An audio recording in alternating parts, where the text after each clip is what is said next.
Adım adım sana doğru, bile bile uçuruma.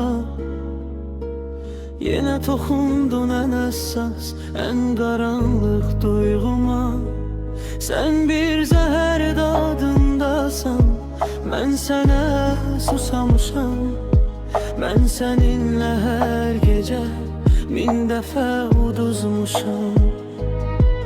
Saat dayanır, zaman daralır.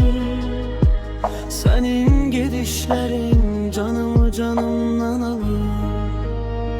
Sen benim sağlamayan en derin yaramsan.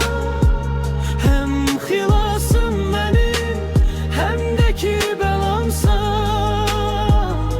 Yandırır bu sevgi külünü mənə bəxş edir. Gözlerinde ölüm var, yüreğim bura feryat edir. Sənə nifrət etmək də sevmək eğer güzeldir. Bu zehirli hikaye ikimize özeldir.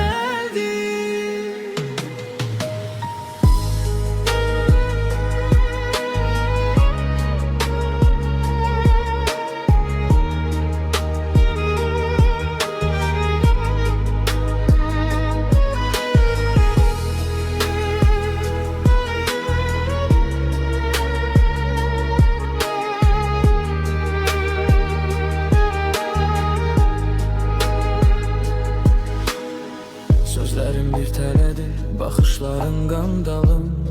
Ey mənim cənnət qoxulu cəhənnəmim, söylə ki, necə aldanım. Gözümün içinə baxa-baxa susursan, mən hansı yalanına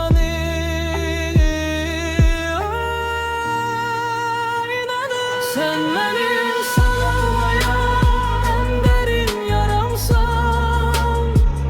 Hem xilasım benim, hem de ki belamsan. Yandırır bu sevgi külünü mənə bəxş edir.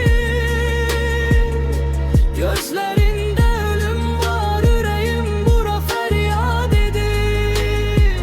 Sənə nifrət etmək də sevmək qədər gözəldir. Bu zəhərli hekayə ikimiz